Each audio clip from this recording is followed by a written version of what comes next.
Eduardo, ¿cómo estás? Buenas noches. Hola, hola Renzo, ¿qué tal? ¿Cómo te va? Bien, primero para agradecerte la invitación, el haber aceptado la invitación. Este, mm, Nosotros hemos hecho un intento de tratar de mantenernos dinámicos en el tema académico y en ese sentido, muchas gracias por colaborar con este esfuerzo.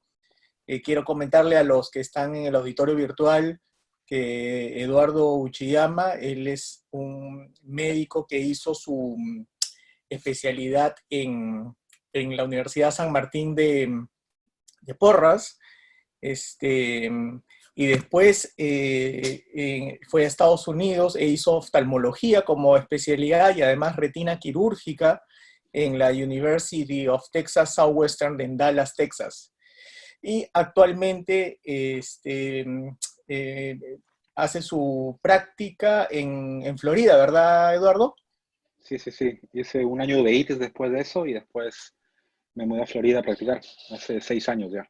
Imagínate, y entonces tenemos la suerte de tener un retinólogo que además tiene un segundo entrenamiento en UVIA, y como el sentido es, digamos, hacer las pláticas, digamos, lo más amplias posibles, en el sentido de que no solamente queremos hacer retina, sino también queremos hacer retina y especialidades afines, hoy tenemos la suerte de contar con una plática que nos va a abrir un poco, digamos, el panorama en el sentido de que vamos a hablar algo de enfermedades inflamatorias. Gracias, Eduardo, por la invitación, pues te dejo con la presentación. Bueno, gracias a Renzo, gracias a Oftalmosalud por la invitación. Eh, Esta práctica es más dedicada a residentes y médicos oftalmólogos generales, así que me van a disculpar los retinólogos si les parece un poco más simple de lo que esperábamos. Ah, bueno, les guste o no les guste la uveitis van a encontrarla de todas maneras en su clínica. Aquí les muestro un casito, por ejemplo. Este es un casito que me llegó hace más o menos un año. La paciente vino con visión, percepción de luz. Y lo que pueden ver en esta foto es una área de retinitis extensiva. Básicamente, toda la retina ya está envuelta. Y hay evidencia de una hemorragia, una vasculitis oclusiva hemorrágica. Por ese paciente ya no había mucho que hacer. Lo que era interesante, antes que esta paciente llegue a mis manos, la paciente un par de semanas antes había recibido una inyección intravítrea de esteroides. Así es como la angiografía de fluoresceína se veía. Ven que básicamente no hay una perfusión a la retina. En este caso ya no se puede hacer nada. Estos son los pacientes que me hubiera gustado a mí verlo 2 semanas antes que le pongan la inyección intravítrea de esteroides. Y así es como la paciente quedó. Esta paciente fue diagnosticada de una retinitis viral, le hizo un PCR y esta paciente tuvo PCR positivo para varicela zoster y citomegalovirus, las dos cosas al mismo tiempo.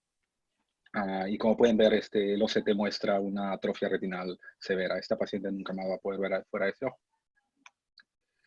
Este otro pacientito, fue visto en otra práctica, tenía pérdida de la visión leve, bueno, no tan leve, 20/60 y unos cuantos flotadores. Y si pueden ver, no sé si pueden ver mi mouse, ustedes ahí, Sí. en la parte inferior tiene una pequeña área, una cicatriz con unas pequeñas lesiones blanquecinas alrededor de esta área. Y el oftalmólogo tratante en esos momentos dijo, este paciente tiene inflamación, voy a hacer lo que todo el mundo debería hacer y le inyectó intravitreus. Y así es como la paciente fue referida después. El paciente tiene ya no solamente esa pequeña lesión blanquecina, ahora toda la retina es una lesión blanquecina. Y así es como el paciente terminó. El paciente terminó en movimiento de manos. Mm. Esa es simplemente la introducción a mi práctica. El 10 a 15% de las causas de ceguera en los Estados Unidos son secundarias a uveitis. Cuando ustedes estén viendo pacientes con infección, con uveitis afectando el polo posterior, el segmento posterior, ya sea una uveitis posterior o una panuveitis, por favor siempre asuman que es una uveitis infecciosa hasta que se pueda demostrar lo contrario. Para la uveitis infecciosa es muy importante ver la historia y ver el patrón de reconocimiento es muy importante. Por eso les voy a enseñar muchas fotos de casos repetidos para que se les quede grabado. el tip número 1 de esta clase era, cuando ustedes no estén seguros de lo que están viendo y tengan un paciente nuevo, por favor no les inyecten esteroides. Otra pacientita, esta pacientita me llegó, la paciente es la mamá de una optometrista que me manda muchos pacientes. Esta foto fue tomada más o menos 2 meses después que conocí al paciente. La paciente tiene una visión en estos momentos de movimiento de mano y lo que pueden ver es una área de retinitis más o menos extensa en la parte temporal, con el centro que está ya sanándose, regresionando, evidencia de una vasculitis oclusiva hemorrágica. En la geografía de campo amplio pueden ver que no hay perfusión. Este paciente también no va a poder ver más. En el OCT pueden ver cómo la retinitis se está afectando el grosor completo de la retina. La visión fue, en verdad, percepción de luz. Lo interesante fue que esta paciente presentó a mi clínica 2 meses antes con una visión de 20/30. Y esta es la foto inicial. En esta foto inicial no creo que sea muy complicado para un residente hacer el diagnóstico. Estamos viendo una paciente que tiene opacidades vítreas, vitreous haze de más o menos un +2. Puedes ver que tiene exudación vascular en la periferia. Pueden ver que tiene un área de retinitis en la parte superotemporal. Y si prestan bastante atención, en examen se podía ver una pequeña área, una pequeña cicatriz. Esa es una toxoplasmosis retiniana. Lo que era particular con esta paciente era que la paciente tenía una enfermedad autoinmune de fondo y estaba en tratamiento biológico. Y para colmo también tenían problemas gastrointestinales, así que no podía tolerar las medicinas que le dábamos. Tratamos todo lo que pudimos, pero a pesar de eso el paciente no le fue bien. Pero no a todos los pacientes les pasa eso. Aquí vemos un paciente clásico que viene con una cicatriz en el polo posterior asociada a un área de retinitis. Después de darle terapia antibiótica, a las 6-8 semanas se puede ver en la foto, en la foto más pequeña se puede ver cómo la retinitis se resolvió. Algo similar, paciente también con la misma presentación, pero con evidencia de una vasculitis periférica mucho más marcada. Y después del tratamiento se puede observar cómo la retinitis se resolvió y la vasculitis está mucho mejor. En angiografía pueden ver cómo la angiografía en sí puede mostrar la vasculitis, que es a veces mucho mayor de la que podemos ver en el examen clínico. Pacientes a veces pueden venir con una vitritis muy, muy severa y muchas veces los oftalmólogos que nos refieren a los pacientes pueden ver la vitritis, nos dicen que tiene vitritis, pero no pueden observar la lesión. Esos son los pacientes que son muy importantes, que tienen que ser referidos para que, si es posible, un retinólogo pueda verlos y pueda determinar si una retinitis periférica o no, ya que el manejo cambia completamente. Y esto es después del tratamiento. Esta paciente fue interesante porque era una paciente joven, paciente peruana, que vino con un par de semanas de disminución de la visión y tenía un escotoma en la parte superior del campo visual. Y pueden ver que tiene un área blanquecina cerca del nervio óptico, consistente con una retinitis o no OCT, pero no se le ve una área de cicatriz, que es lo que normalmente vemos en pacientes que tienen una reactivación de toxoplasmosis. Esta paciente, lo interesante fue que tenía un toxoplasmosis, la serología de toxoplasmosis fue positiva para el IgM, que nos habla de una infección primaria. Bueno, el diagnóstico de toxoplasmosis ocular es un diagnóstico examen clínico. Normalmente no necesita hacer examen de laboratorio si la presentación es clásica. Y cuando tengan un paciente con un área de retinitis focal, debería ser toxoplasmosis hasta que se haya probado lo contrario.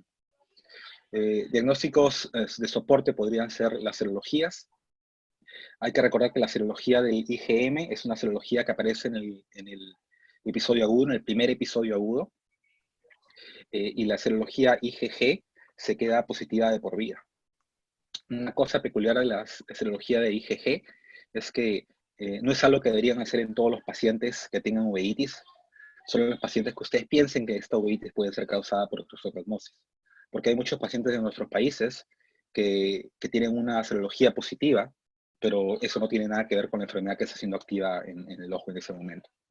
En pacientes que tienen un poco de casos atípicos, se les puede hacer un examen de PCR.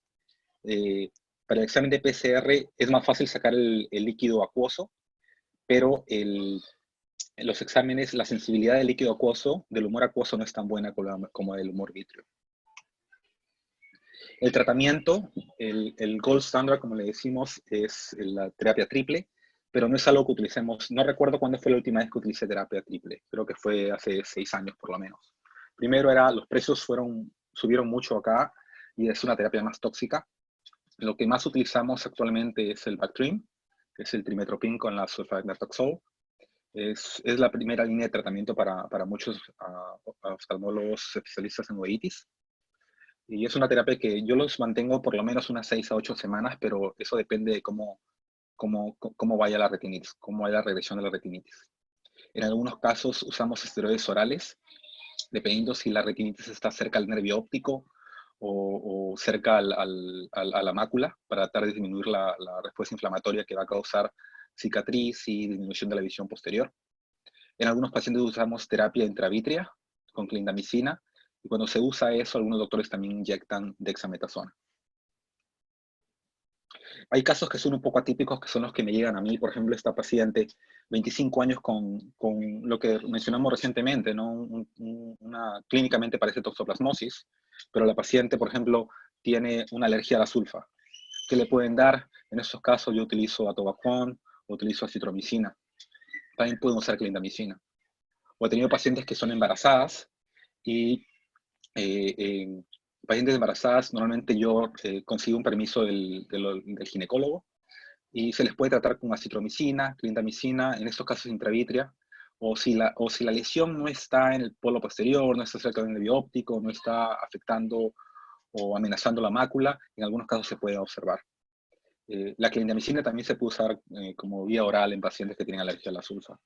Yo no soy muy amante de la clindamicina oral, nunca he usado clindamicina oral, porque he visto demasiados casos de pacientes con Clostridium difficile, con unos efectos gastrointestinales devastadores con esa medicina.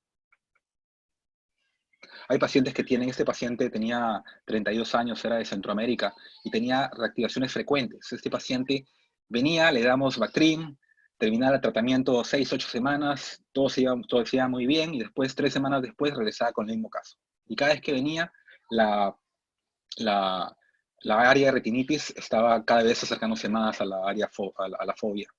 Entonces, en este paciente decidimos darle una terapia supresora y lo que se recomienda es una terapia supresora ya sea con Bactrim o con acitromicina. Y lo que hacemos es dar el tratamiento más o menos unas 3 veces por semana. Y con eso va bien. Este paciente, una vez que empezamos esa terapia, bajó la frecuencia como una vez al año.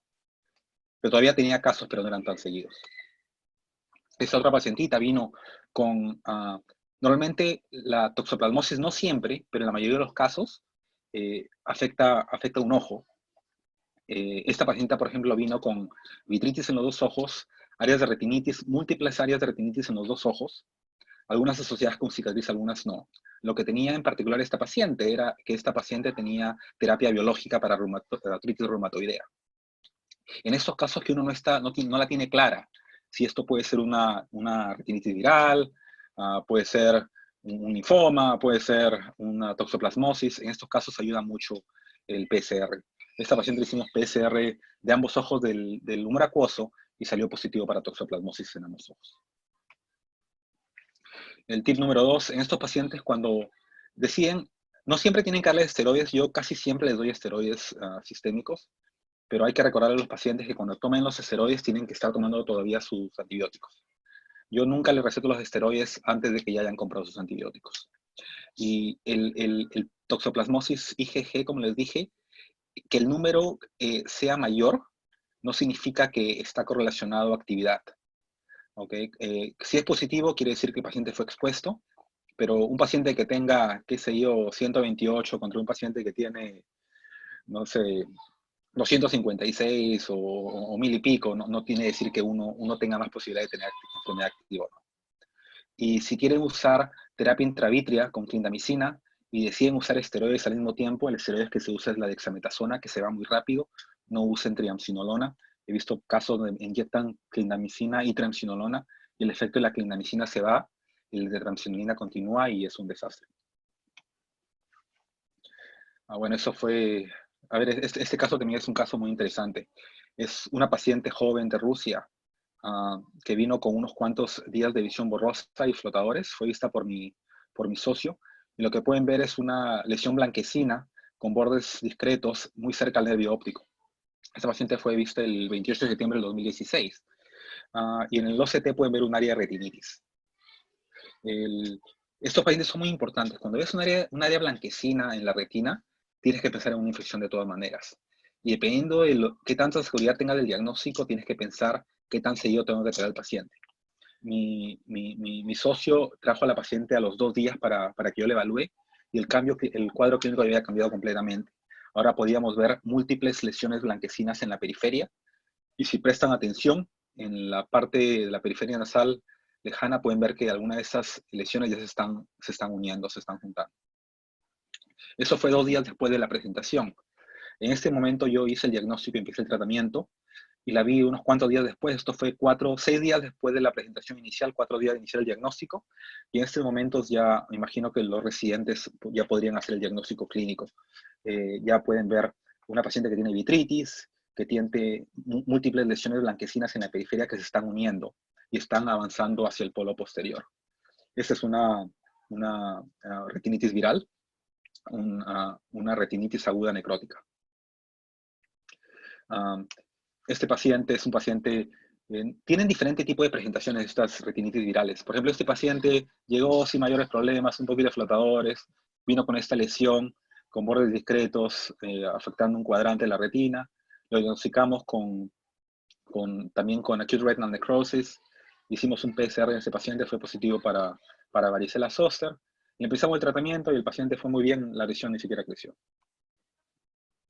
Hay pacientes que presentan con múltiples lesiones en la periferia y no es la clásica imagen que vemos en los libros que ya nos muestran lesiones blanquecinas que ya se unieron en la periferia y empiezan a crecer centrípetamente, ¿no? Centrípetamente hacia el centro. Eso también tienen que tener mucho cuidado porque así es como empieza la retinitis periférica la viral. Son múltiples lesiones que poco a poco se van uniendo. Como en este caso, ven estas lesiones están ahí, después los trae después, las lesiones se empiezan a unir. Y después el tratamiento, dependiendo de qué tan temprano se dio el tratamiento, dependiendo de qué tanta inflamación el paciente tuvo, algunos pacientes les puede ir, a la mayoría de pacientes no les va bien en términos de visión, no van a estar 20-20, pero hay muchos que pueden mantener un buen nivel de visión. A veces me preguntan qué es lo primero que tengo que hacer, o algunos doctores me dicen que en sus prácticas ellos no ven uveitis posteriores o panuveitis, y lo que siempre le digo a los residentes es que lo que una persona tiene que hacer para diagnosticar estas uveitis posteriores es dilatar al paciente. Este paciente, por ejemplo, fue enviado a mi clínica con un cuadro de iritis severa que había estado siendo observado por 2 semanas con tratamiento con prednisolona tópica sin ninguna mejoría. Llegó a mi clínica, lo dilatamos y lo que podemos ver en el examen es que tenía una vitritis severa y podemos ver que en la periferia tiene una retinitis confluente, ¿no? Estos pacientes tienen un muy alto riesgo de pérdida de la visión. En estos momentos al paciente le empezamos tratamiento antiviral, pero el paciente regresó a los 3-4 días y lo que pudimos ver es que el paciente ya había desarrollado un desprendimiento de retina.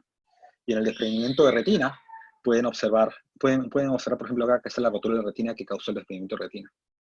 El paciente se presentó a la clínica como un día después que la visión cayó bruscamente. Pacientes que tienen desprendimiento de retina debido a retinitis virales, el tratamiento normalmente incluye vitrectomía con el uso de aceite de silicona. Y es lo que le hice a este paciente. Creo que le puse una banda esclerada en la periferia también. No recuerdo bien los detalles. En la retina se pudo poner en su lugar.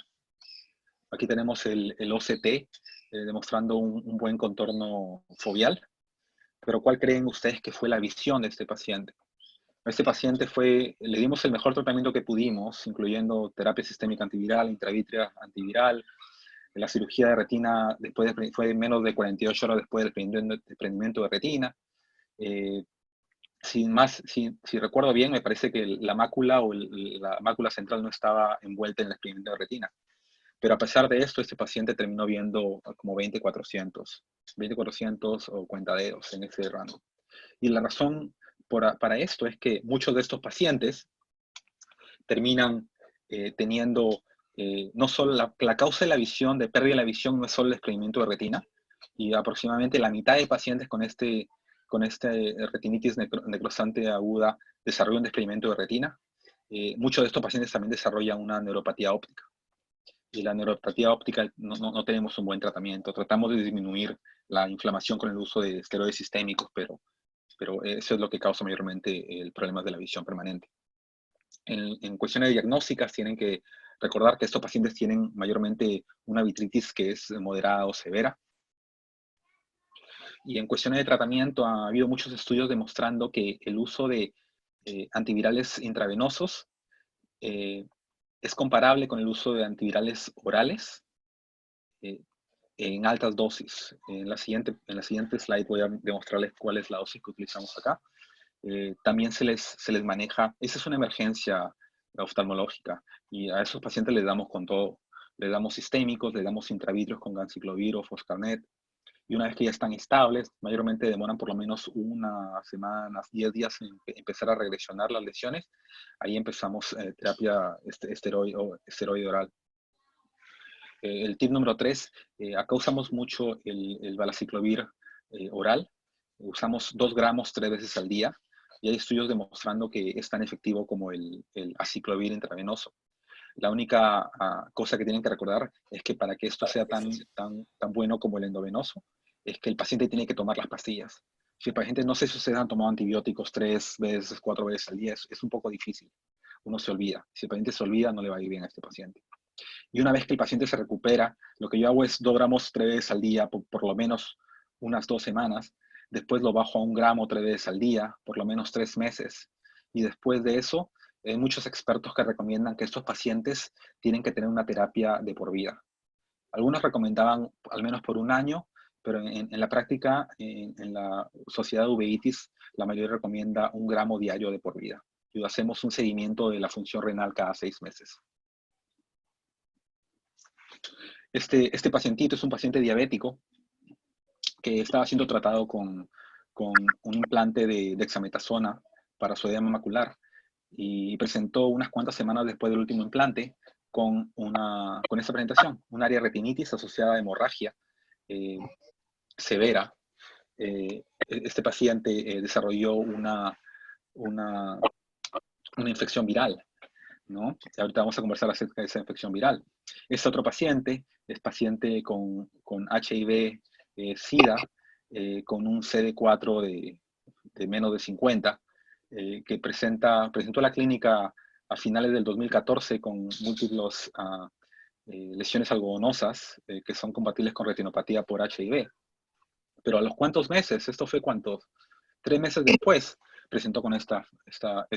Presentó con retinitis, áreas de hemorragia, una uveitis intermedia y un desprendimiento de retina. Otro paciente que está en terapia, paciente trasplantado de riñón, en terapia con CellCept para su inmunosupresión, que presenta con disminución de la visión en un cuadrante superior, y se ve una área de retinitis, donde se puede ver que la parte central está sanándose más que la parte periférica, donde está extendiéndose. Bueno, lo que estamos viendo, estos 3 casos eran pacientes con retinitis por citomegalovirus. Los factores de riesgo clásicos eran los pacientes con un CD4 menores de 50, eran lo que veían en la época del SIDA antes de la terapia antirretroviral. En la actualidad, al menos en mi práctica, no he tenido muchos casos de retinitis de CMV por HIV, por SIDA. Lo que sí tengo una buena cantidad son pacientes que están inmunosuprimidos con biológicos, ya sea por trasplantes o por terapia entre enfermedades reumatológicas. O algunos casos, como el primer caso que les mostré, que tienen una inmunosupresión local debido al uso de esteroides intravitreos. Lo bueno de esta enfermedad es que se avanza despacio, así que te puede dar un poco más de tiempo para diagnosticarlo. A diferencia que la retinitis viral aguda por varicela zoster o herpes 1 o 2, que avanza muy rápido. La terapia es el valganciclovir oral o intravitrio ganciclovir. También se le da terapia intravitrea. Lo interesante de esto es que el valganciclovir, a diferencia del valaciclovir, este sí es tóxico.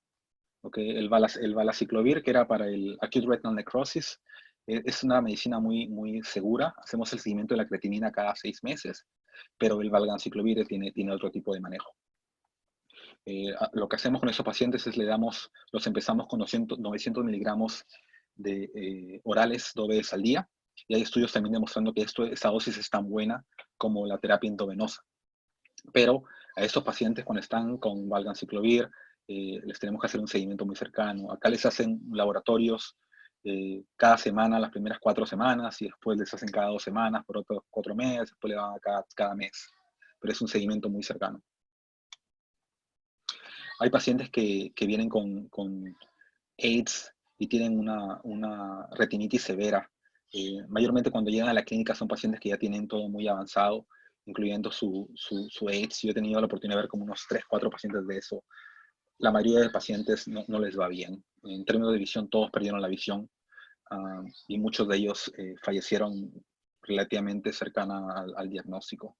Ese es el necrosis retinal progresiva de la parte externa de la retina. No tienen vitritis, avanza muy rápido. 2/3 de los pacientes se quedan completamente ciegos. Tratamos todo lo que podemos en estos pacientes. A estos sí les damos terapia sistémica endovenosa, les damos intravitreos, pero a pesar de lo que hacemos, a los pacientes no les va bien. Estos son otros casos que estamos viendo mucho por estos lares. Si le digo que viene este paciente con esta área de de retinitis en la periferia, que tiene un poco de áreas que ya se están sanando en la parte central, y un poquito, no mucha vitritis, ¿qué me podrían decir? Me podrían decir que este paciente podría ser una retinitis por CMV, por citomegalovirus. Podría ser una retinitis por citomegalovirus, ¿no es cierto? Y este paciente que viene con vitritis, tiene un área de una necrosis, una retinitis periférica, una retinitis focal periférica, un poco de exudación vascular en la angiografía de campo amplio. Este paciente podría ser una toxoplasmosis, podría ser una toxoplasmosis también, ¿no es cierto? O este paciente que tiene una área de retinitis extensa en la periferia, con algo de vitritis, no mucha, y esta área de retinitis está que coalesce, está que se junta y está creciendo hacia el polo posterior. Podría ser una retinitis viral, una retinitis aguda necrosante, podría ser una retinitis por CMV, sí, también podría ser clínicamente. Este paciente, por ejemplo, paciente que viene con múltiples lesiones en la retina, algunas en la coroides. Este paciente ha tenido disminución de la visión por muchos años y ha sido tratado con pulsos de esteroides, tenía un diagnóstico de coroiditis multifocal. Y se le trataba con esteroides y el paciente no le está yendo muy bien. O este paciente que vino para un examen de diabetes en enero del 2018, vemos en la foto, todo se ve bien, tiene un poco de hemorragia por la diabetes, y después, 5 meses después, aparece ya con una vitritis que podemos ver en el óptos y disminución de la visión. Y un poco de confusión. Estos pacientes, los últimos que les mostré, todos tenían sífilis. Como ustedes recordarán, la sífilis es la enfermedad que puede tener muchos diferentes tipos de presentación. Cuando tengan un paciente con uveitis, siempre tienen que estar seguros que lo que están viendo no es sífilis, y la única forma de verlo es hacer los exámenes adecuados para descartarlo. La sífilis puede presentarse de cualquier diferente forma. Yo he visto presenté mi data del año pasado. En la primera mitad del año pasado yo vi 18 casos de uveitis por sífilis. Y Florida, el sur de la Florida, es uno de los lugares que tiene más casos de los Estados Unidos. Una cosa importante es cómo funciona. ¿Aló? Sí, no te preocupes. Ok. Se activan los micrófonos. Ya los Okay, no hay apagué. problema. Una de las cosas importantes que tiene que recordar es que hay diferentes tipos de exámenes para evaluar un paciente con sífilis. Los más comunes que usamos acá son los exámenes no treponémicos como el RPR o el BDRL, y los exámenes treponémicos, que son como el FTA o el TPPA. Hay que recordar que los exámenes no treponémicos, como el BDRL o el RPR, son exámenes que están positivos al principio, pero después van a empezar a hacerse negativos, ya sea con tratamiento o sin tratamiento. Eso es importante recordarlo porque antes la CDC recomendaba hacer ese tipo de exámenes para descartar sífilis. Y ahora les voy a enseñar cuáles son las nuevas recomendaciones. Cuando tengan un paciente que sospechan sífilis, lo primero es hacer una prueba treponémica como el sífilis IgG o como el FT-ABS. Si es negativo, ese paciente no tiene sífilis. Si es positivo, ahí recién tienen que hacer la prueba de RPR para tratar de ver qué tan activa puede estar la enfermedad. Si el RPR es positivo, esto es sífilis. Si el RPR es negativo, eso todavía podría ser sífilis. Acuérdense que después de unos meses o años, el RPR se hace negativo a pesar que el paciente no haya tenido tratamiento. Y en estos momentos, y en estos casos, cuando el RPR es negativo, hacemos una segunda prueba treponémica, en este caso el TPPE, y dependiendo de eso podemos ver si es negativo, es probablemente que no sea sífilis, pero si es positivo ya tenemos un diagnóstico de sífilis. Y una cosa que recordar es cuando tengan un paciente que están sospechando de sífilis, tienen que hacer una prueba de VIH, ya que la mitad de estos pacientes van a resultar siendo positivos para VIH. Como les digo, cuando quieran descartar sífilis tienen que hacer una prueba treponémica.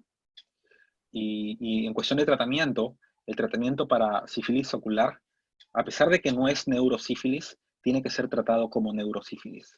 La recomendación son 2 semanas de terapia con penicilina endovenosa. Lo que hacemos acá lo mandamos a la emergencia. Normalmente en la emergencia les hacen una punción lumbar y después les empiezan la terapia. Le ponen una endovenosa permanente y lo mandan a su casa. Algunos pacientes tienen que quedarse en el hospital.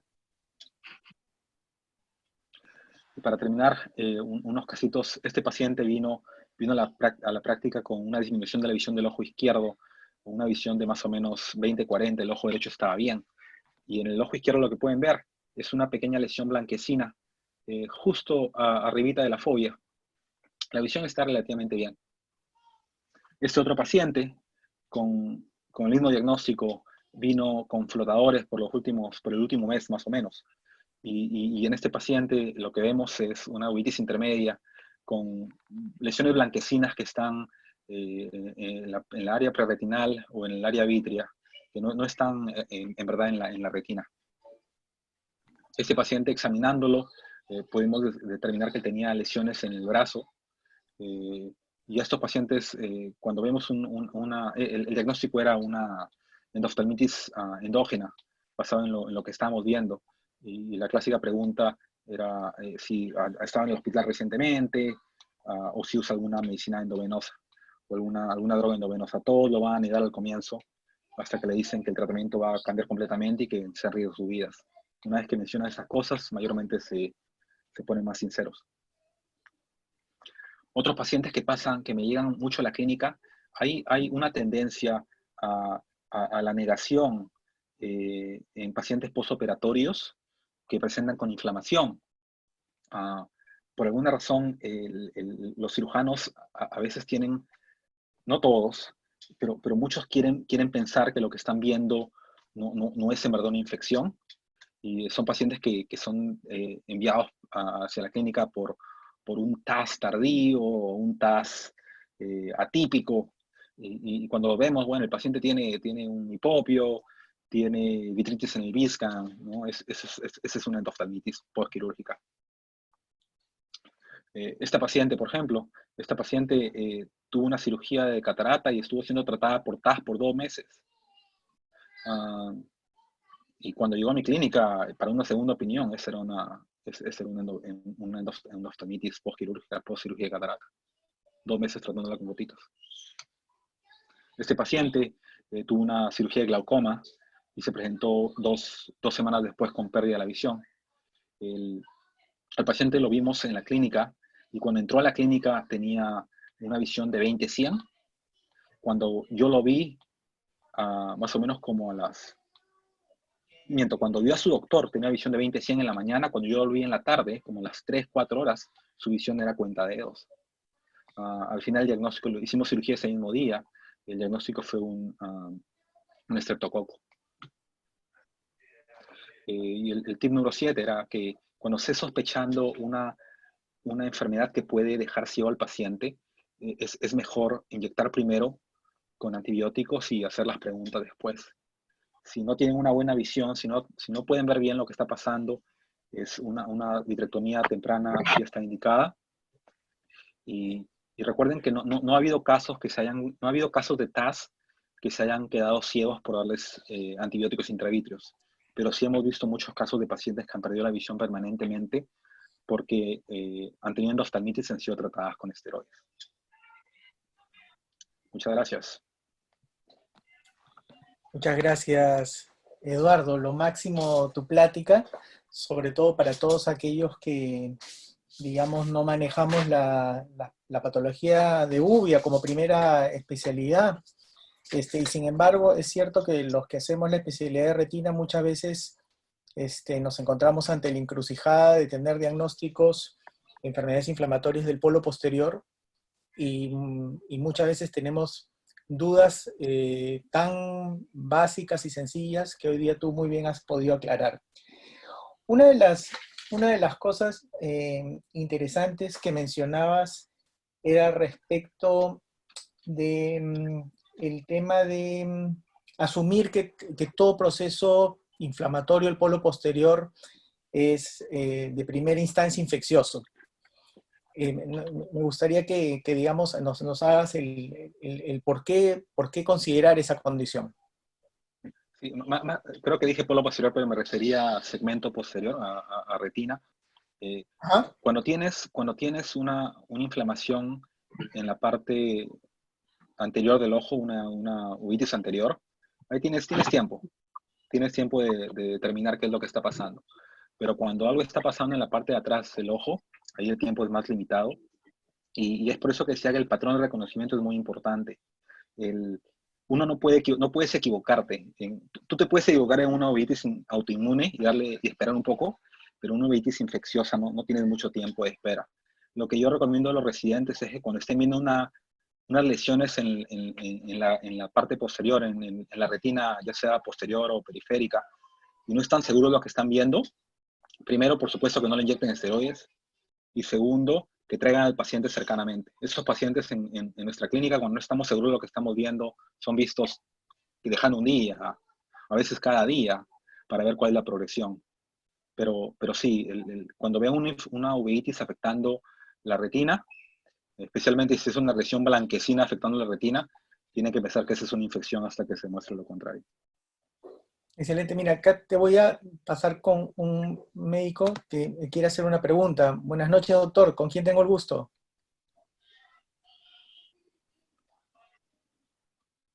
Buenas noches. ¿Quién está levantando la mano?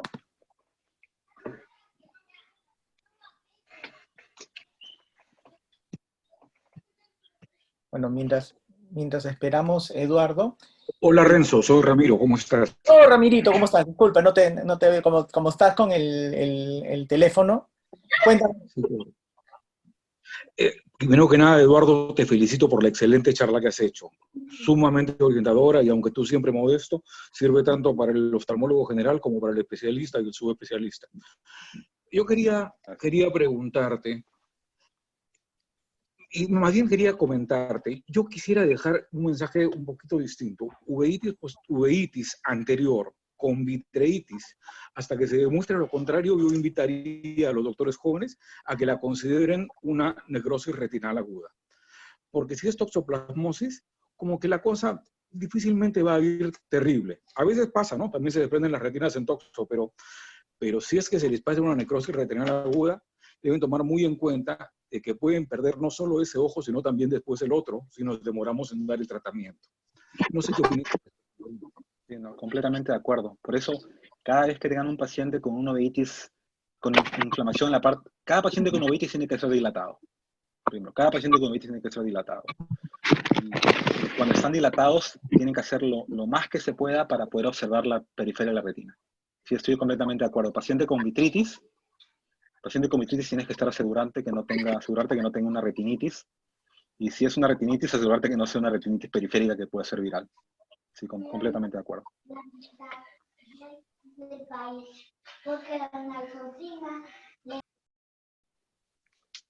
Eduardo, una pregunta.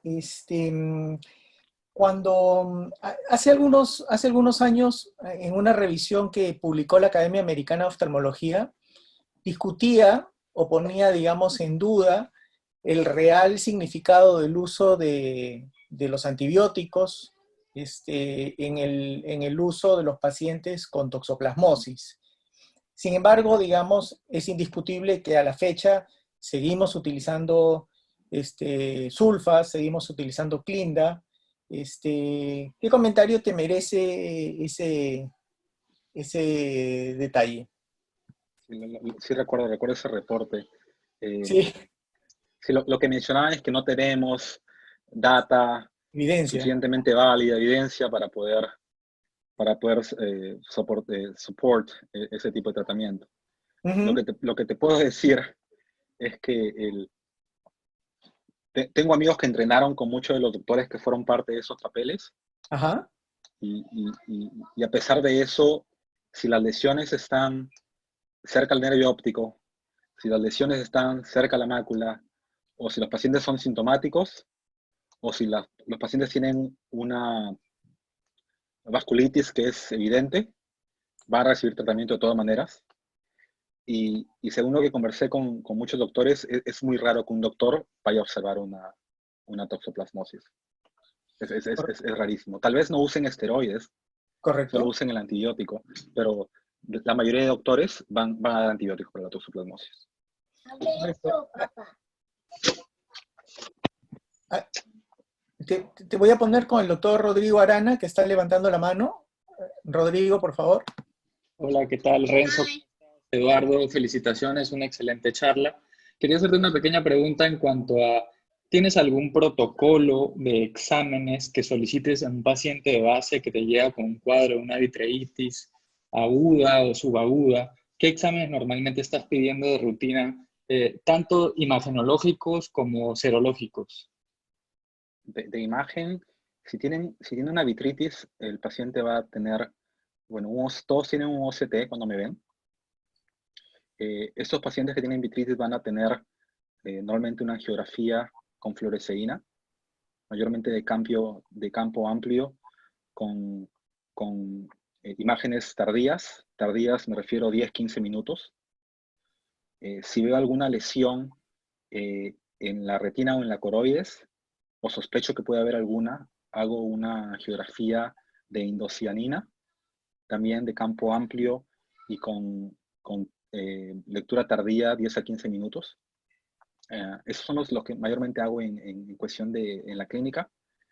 Y dependiendo de lo que hago para todos los pacientes, sin importar dónde esté la inflamación, es ver que no tengan primero sífilis.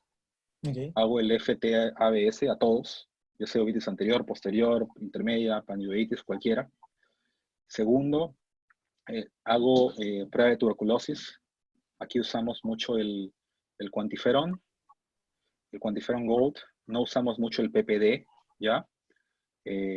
Eso.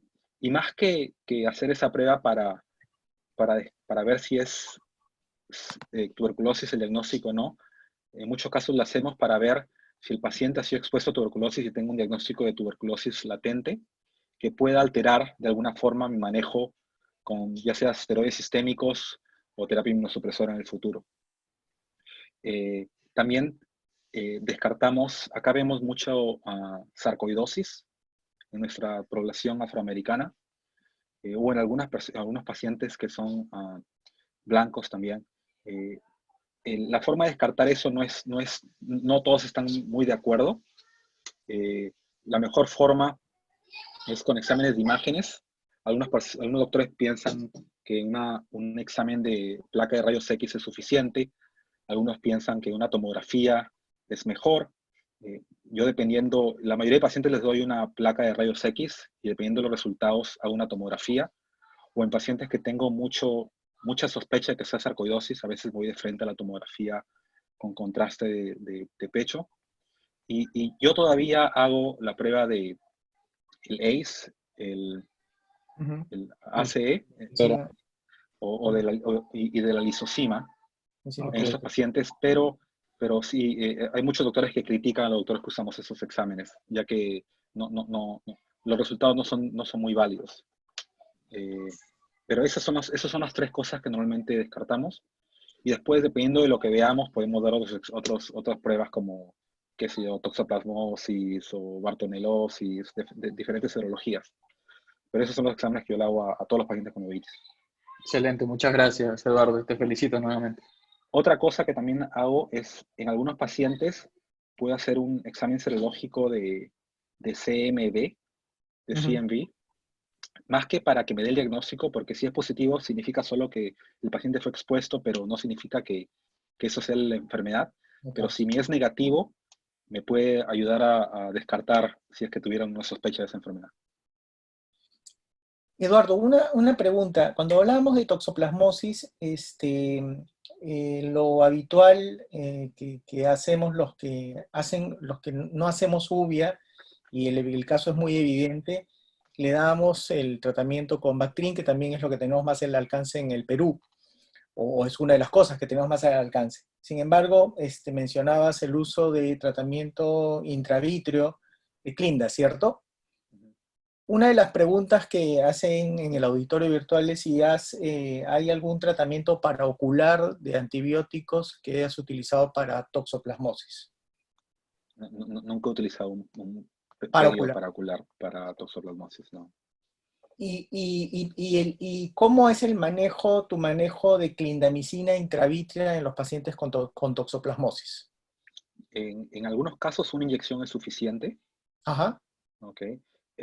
No es mi primera línea. En los casos que yo utilizo terapia intravítrea son los pacientes que son más severos o que por alguna razón no pueden tomar terapia sistémica, ya sea están embarazadas o pacientes que tienen muchos efectos secundarios a la terapia sistémica. Ah, pero y estos pacientes lo que hago, como te digo, los pacientes simples a veces una inyección o dos inyecciones, una a la semana es suficiente para hacer que esa lesión se mejore. Pero los pacientes tengo pacientes que les he puesto 10 inyecciones, por ejemplo, una inyección semanal. O sea, es como con el Bactrim también. No hay una receta para todos los pacientes. Ujú. Es dependiendo de cómo va el cuadro clínico. Si yo hago el seguimiento de la retinitis y veo que la retinitis ya está regresionando o ya regresionó, ya puedo parar la terapia. Hay una pregunta que te voy a pasar con la doctora Valerie, que quiere hacer una pregunta. Valerie, buenas noches. Buenas noches. Hola. ¿Sí me escuchan? Sí, buenas Sí, noches, doctor Chichama. Muchas gracias por su plática. Bueno, sí, quería hacerle un par de consultas. Bueno, primero solo comentar justo que hablaron del tema de toxoplasmosis. Justamente yo le hice la pregunta de su experiencia en paraculares. En mi caso, donde yo me formé, que es Conde de Valenciana, ahí sí ponemos paraculares. Intravitreal lo reservamos un poco ya para casos más complicados. Con paraocular ponemos una primera dosis de clindamicina sola y una siguiente dosis, como a las 2 semanas, es clindamicina asociado a diprospan, ¿no? Y en general hemos visto muy ¿Cuál es la buenos otra? resultados. ¿Cuál es la otra medicina? Diprospan es un... ¿Betametasona? sí, ¿Esteroide? betametasona de depósito. Sí. Esteroide de depósito, pero es ya en la segunda inyección a las 2 semanas de que pusimos la clindamicina, ¿no? Generalmente es en reactivaciones, cuando han estado, por ejemplo, una tercera vez que ya recibieron Bactrim y se vuelve a reactivar, entonces ahí colocamos esto, o cuando el paciente no tolera vía oral por alguna razón, ¿no? Alguna contraindicación, gastritis, algo de eso. Y bueno, sí, hemos visto muy buenos resultados. Intravitro hemos colocado, pero ya en casos más complicados, ¿no? Y mis preguntas eran una sobre sífilis. Nosotros también tenemos como que el protocolo usualmente siempre es pedir FTA, siempre cuantiferón o PPD también para descartar que no sea infeccioso, pero eso siempre ha sido una duda y materia de discusión incluso entre nosotros, biólogos, residentes. porque si nos sale, supongamos, paciente adulto mayor sin prácticas de riesgo, no otras enfermedades, si nos sale FTAB, ABS positivo, muchas veces lo catalogan como que ya es un sífilis y le dan tratamiento para sífilis. Para esto, a veces son pacientes que no tienen seguro y a veces incluso se pierde tiempo. Otro es igual con la tuberculosis. Acá en Latinoamérica muchísimas de las personas, casi todos vamos a salir con positivo porque hemos estado expuestos, ¿no? Entonces, algo semejante pasa y a veces se pierde mucho tiempo en darles tratamiento cuando en realidad no han sido infecciosas, ¿no? Pero mi duda era más sobre la sífilis, si del cuadro que puso FTA-ABS siempre va a estar positivo. Si pido RPR en estos pacientes, ¿cómo diferencio yo de que está activa en este momento a o de que ya tuvo en algún momento de su vida y ahora ya no es la causa de la uveitis, ¿no? Esas Después de serán... tratarlo. La única Sí, forma y de ver una si última fue... pregunta, perdón, Dale, vale, dale. eso sí es muy aparte tengo un paciente que es un caso extraño, es un paciente que tiene un diagnóstico de síndrome de Behçet, pero además ya viene conmigo con el diagnóstico, pero sí le han hecho vitrectomía y en la vitrectomía han hecho PCR y ha salido citomegalovirus positivo. Es un ojo único que ya tiene muy dañado y el otro ojo también está muy dañado, entonces la recomendación es que siga con ganciclovir para que no se reactive también la enfermedad viral, porque está con inmunosupresores por el Behçet. Mi duda es, ¿hasta cuánto tiempo podríamos seguir con el ganciclovir en su experiencia? Eso sería todo, muchas gracias. Puede estar por siempre. Pero déjame regresar otra vez al de sífilis. La única forma de saber en un paciente que tenga pruebas treponémicas como el FTA-ABS positivo y el RPR negativo, la única forma de saber si la enfermedad actual es sífilis o no es sífilis es tratándolo. Prueba terapéutica. Sí, no hay otra forma. Y acá también vemos muchos pacientes de la tercera edad también que se llevan la sorpresa y probablemente han sido contagiados muchísimo antes, pero después que le das la terapia mejoran. Como el paciente que mostré que tenía parecía una coroiditis multifocal, ¿no? Ese paciente ha sido tratado por muchos años, ¿ok? Y le dimos la terapia con sífilis, con intravenosa de penicilina, y la inflamación y el CM se fue. Ya no regresó, nunca más. Pero sí tengo pacientes que los trato y la inflamación continúa igual. La única forma es prueba terapéutica. Y lo que me preguntaba acerca del paciente con Behçet y con CMV positivo, no hay forma. Lo que he visto que hacemos mucho es bajarle la dosis del ganciclovir, una dosis muy baja. Hay pacientes que están como 450 una vez al día, a veces está un poquito menos, pero tengo pacientes que están con eso por años. Mayormente, por ejemplo, tengo pacientes que tienen terapia inmunosupresora por, qué sé yo, por un biológico por reumatoides, por reumatoides reumatoidea, y que no pueden parar esa terapia, y que ya hemos visto que apenas paramos el ganciclovir, el valganciclovir se reactiva, esos pacientes van a quedarse con esa terapia de por vida. Vanessa, buenas noches, ¿cómo estás? Hola, Renzo. ¿Cómo estás? Adelante, por favor, con tu pregunta. Gracias. Hola, ante todo, Lalo. Excelente tu charla, me encantó. Me da gusto verte bien. Gracias por permitirnos escucharte. No sé, he visto que manejas muchas retinitis virales y por ende debes haber tenido casos de síndrome de reconstitución inmune. Bueno, yo me pasa a verlos también continuamente, me tocan vitritis post CMV, que se me hace difícil manejar, y también edemas maculares post bueno, en el momento de la reconstitución inmune. ¿Cuál es tu manejo en esos casos? Aquí primero trato de hacer, bueno, sí, es un dolor de cabeza, eso. Trato de manejarlos con esteroides, primero lo manejo con esteroides. Primero trato de hacerlos, no sé si ustedes tienen Durezol allá en Perú, el difluprednato, que es un esteroide tópico, pero que penetra muchísimo. No tenemos. Trato No. eso No primero, tenemos, ¿no? ¿no? No. Pero en algunos pacientes lo que hago es terapia periocular con esteroides en esos pacientes. ¿Cuánto tiempo? Esperando hasta que el sistema inmune ya se mejore. Esto mayormente lo ven pacientes con HIV, esperando que su CD4 mejore un poquito más y ya no haya la necesidad de darle la terapia con el Valsite. pero sí hay pacientes que estoy dándole inyecciones cada 3 meses para tratar de controlarlos. Mayormente trato de no darlos dentro del ojo, mayormente lo hago con solo un subtenos. Ya. Porque, ¿me escuchas? Sí, Sí, sí, estamos escuchando, Vanessa. Ya, yo los trato también, mi primera opción es tratarlos con paraoculares y cada vez que va mejorando el CD4 es increíble, ¿no? Empeora y empeora y empeora. Entonces, estoy tomando el CD4 prácticamente mensual, pero cada vez que regresa, viene con más CD4 y mayor inflamación. Entonces, mis opciones ya es poner intravitrio, pero también ahí está la duda, ¿no? Y si se me reactiva el CMV, pero digo, bueno, ya mejoró el CD4, es menos probable que se me... Y le he intentado y me va bien con la triacinolona, pero siempre tengo el miedo de que pueda haber la reactivación, a pesar de que no... Sí se puede reactivar, como el caso que presenté ahí después de los Urdex, ¿no? Claro. La inmunosupresión local también es suficiente para... Yo cuando voy a hacer cualquier cosa, esteroide paraocular o intraocular en pacientes que han tenido historia de CMV, lo cubro para CMV.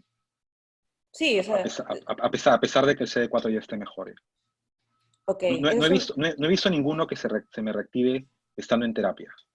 No digo que no sea posible, pero que se sí, me o reactive sea, la a retinitis. mí no se me ha reactivado el CMV, pero el paciente empieza a notar después aproximadamente de un mes y medio, 2, de que la visión le vuelve a bajar y de verdad, la vitreitis, o será por la misma vitritis que ha sido crónica, que empieza el edema macular, ¿no? Entonces mejoras el vitrio, pero empieza el edema macular y estás en esa disyuntiva, ¿no? Ya tengo 2 o 3 pacientes con el mismo problema. Entonces ahí pues el paciente dice, doctora, pues si me mejoró la triacinolona, póngame otra. Entonces yo digo, no, pues ¿Has tratado de ¿cuántas voy a hacer poner? has hecho vitrectomía en estos pacientes alguna vez? El paciente ya están muchos operados, te ¿No cuento. vitrectomizados? Algunos ya bien, sí. Entonces también puede ser por eso que se va rápido el medicamento y digo, por eso le dura menos, ¿no? Entonces, pero como el paciente prácticamente te exige, porque algunos son jóvenes, que pues tienen una capacidad laboral, intelectual, o sea, muy activa y saben, se dan cuenta y leen, ¿no? Me dice, doctora, póngame eso, no importa si pierdo la visión, ¿no? Pero tampoco se trata de eso. Sí. Ah, Entonces, porque ellos ya saben que les fue bien, ¿no?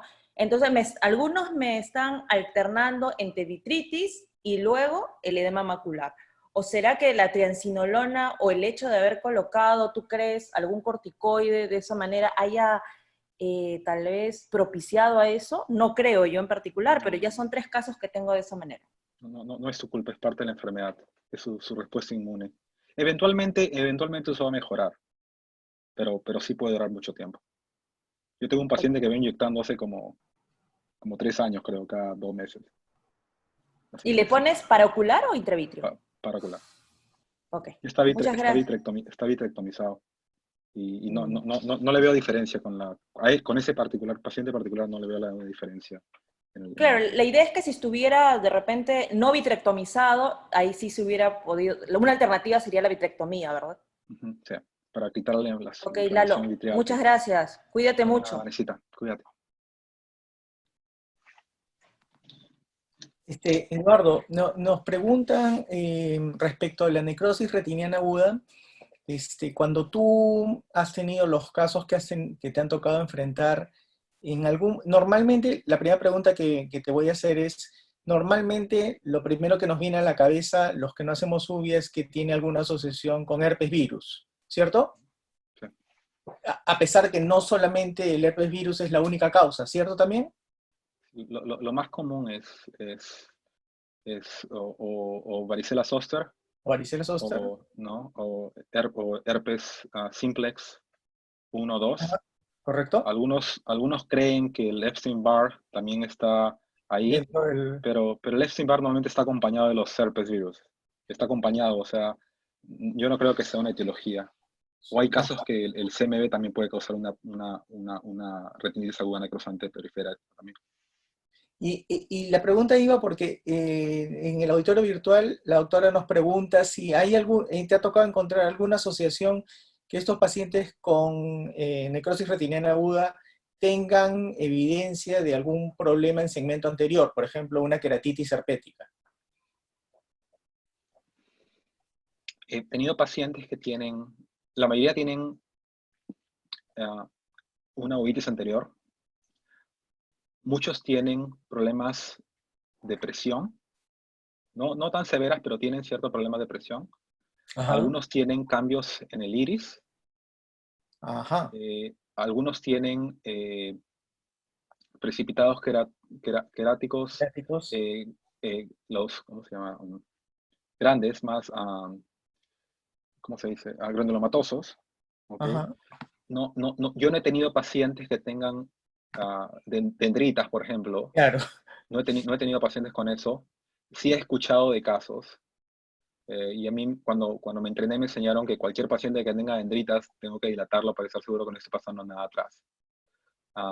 Pero no, estoy pensando, no recuerdo haber tenido ninguno con un problema de la córnea, aparte de los precipitados queráticos.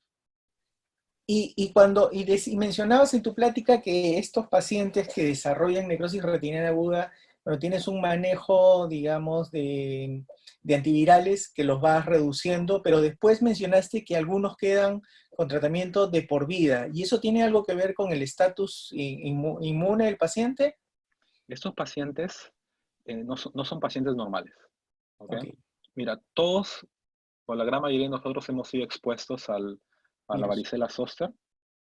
Y a pesar de eso, no muchos pacientes desarrollan necrosis retinal por virus.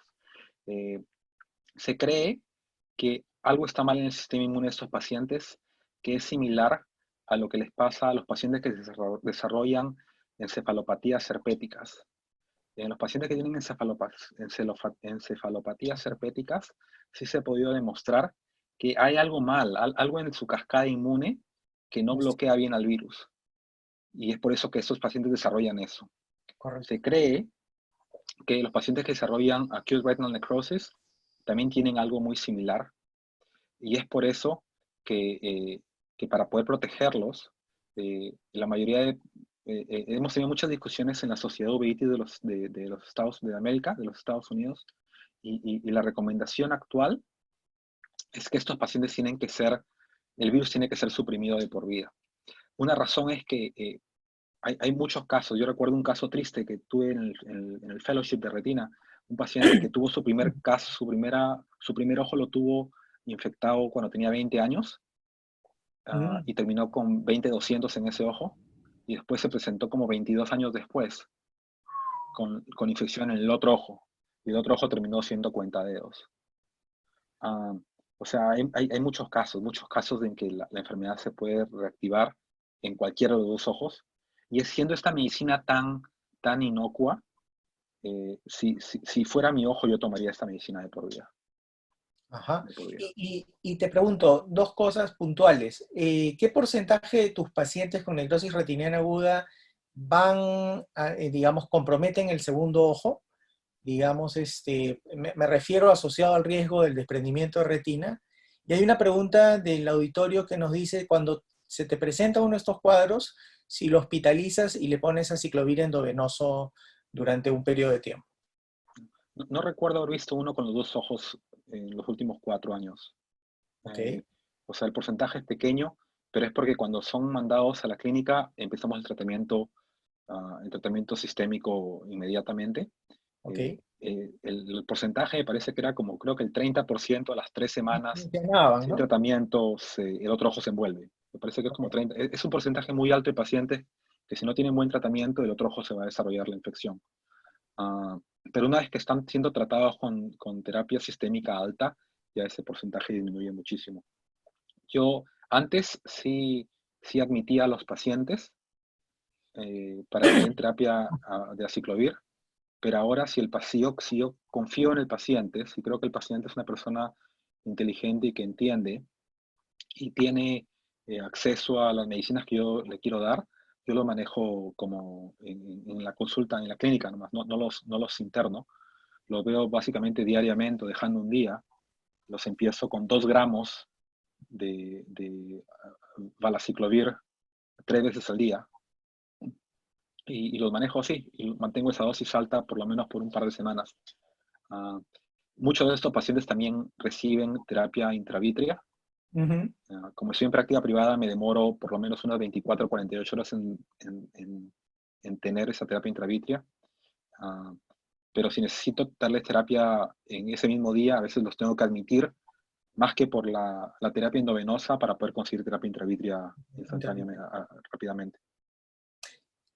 A diferencia de herpes, en el caso de citomegalovirus en pacientes con inmunosupresión, este, ¿cuánto tiempo, digamos, o qué parámetros utilizas para suspender su terapia antiviral En pacientes con, con, pacientes con con retinitis por citomegalovirus? en los pacientes que tienen HIV/AIDS, eso lo manejamos con el infectólogo y mayormente ellos se quedan con terapia hasta que suban los 200 de CD4. En los pacientes que tienen una enfermedad reumatológica y están en terapia biológica o con inmunosupresores, lo que hacemos normalmente es, los tratamos hasta que la retinitis se haya regresado y después bajamos la terapia poco a poco, ¿ok? Por lo menos los mantengo por lo menos unos 6 meses o un año en terapia viral, antiviral, y después la paramos y hacemos un seguimiento cercano, porque su inmunosupresión va a continuar. Así Correcto. que, y sí he tenido casos que se han reactivado. Y esos que se reactivan ya no los vuelvo a parar ya. Ok, o sea, digamos, en los pacientes de HIV esperas a que haya una recuperación, digamos, inmune para poder considerar suspender la terapia. En los que tienen inmunosupresión crónica, en ellos sí consideras un tratamiento a largo plazo. Sí, pero en eso sí trato de pararla. Lo bueno del citomegalovirus es que normalmente no avanza tan rápido. O sea, te da un poquito de tiempo de ver si se está reactivando o no se está reactivando. Claro, eso no vale mucho si la lesión anterior estaba al lado de la fobia y si se reactiva te echa a perder la fobia, ¿no? Pero sí te da un poquito más de tiempo. Te pregunto, ¿y la vía la vía de administración del fármaco siempre consideras la primera opción oral? Sí, a menos que no confíe en el paciente o el paciente no tenga forma de conseguir la terapia oral, no tenga seguro o simplemente no entienda. Pero yo sí, no me acuerdo, creo que la última vez que admití un paciente fue hace un par de años para esto. Ajá, o sea, digamos, el tratamiento intravitreo o el tratamiento de liberación de este antiviral, digamos, ¿cuál era este que liberaba de manera prolongada? El Vitrasert, Ajá, el Vitrasart. sí, ya no existe ya. Eso ya no existe.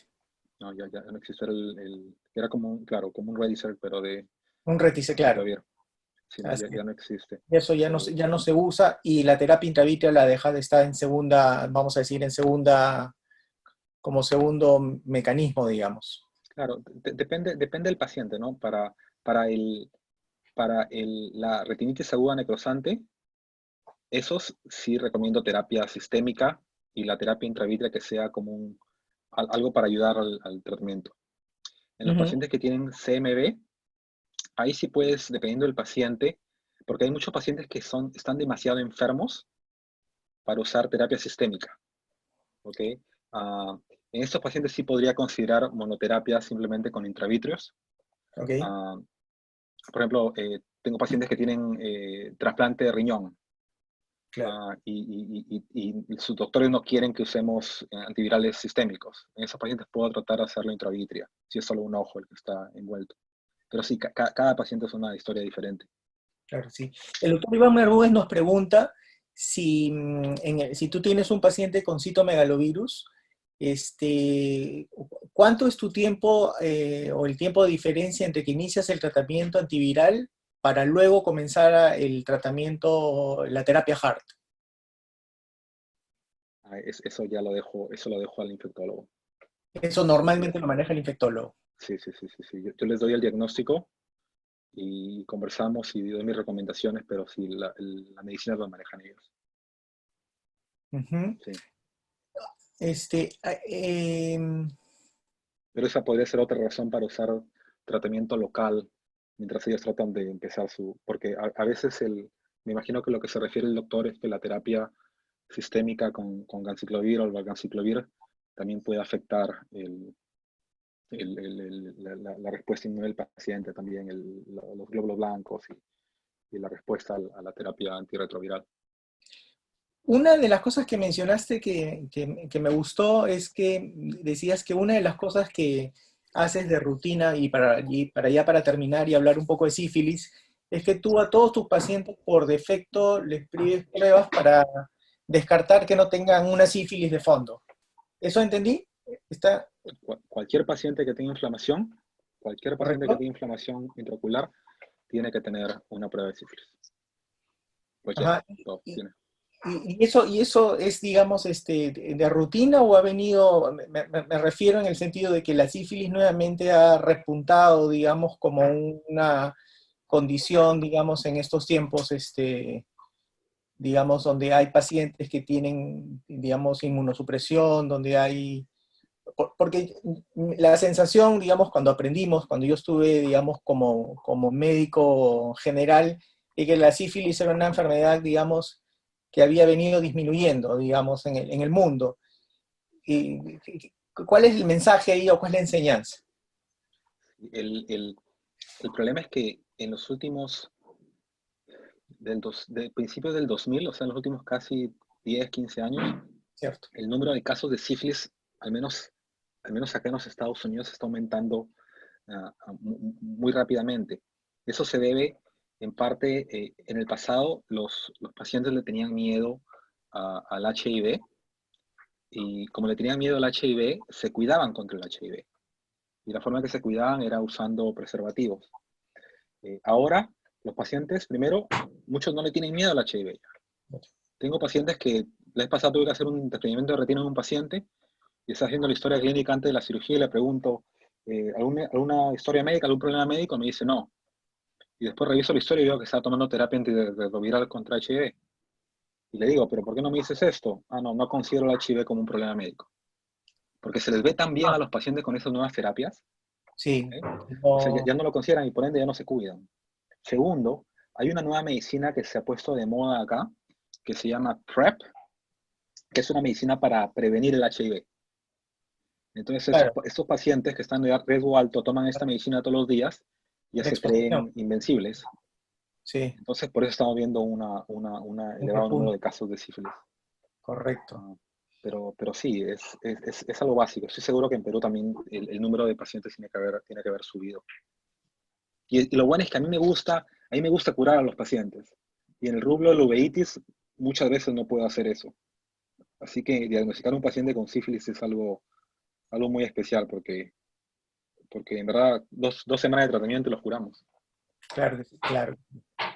Una pregunta del auditorio es, en pacientes con retinitis por citomegalovirus y que desarrollan desprendimiento de retina, ¿cómo los manejas tú? Yo los manejo con vitrectomía, con aceite de silicona, y en la mayoría de casos se le pone una banda escleral.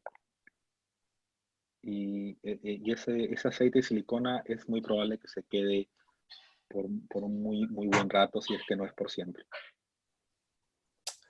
Ok, Eduardo, no te quito más tiempo. Gracias. Seguramente quedan muchas preguntas y dudas en el auditorio virtual, pero el tiempo es implacable y nos ha ganado.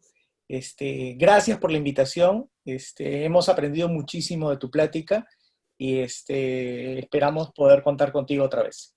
No, gracias, Renzo. Gracias, Oftalmosalud. Hasta la próxima, entonces. Cuídense mucho, ¿ok? Usen su máscara. Eso. Cuídate ¿Ya? tú también.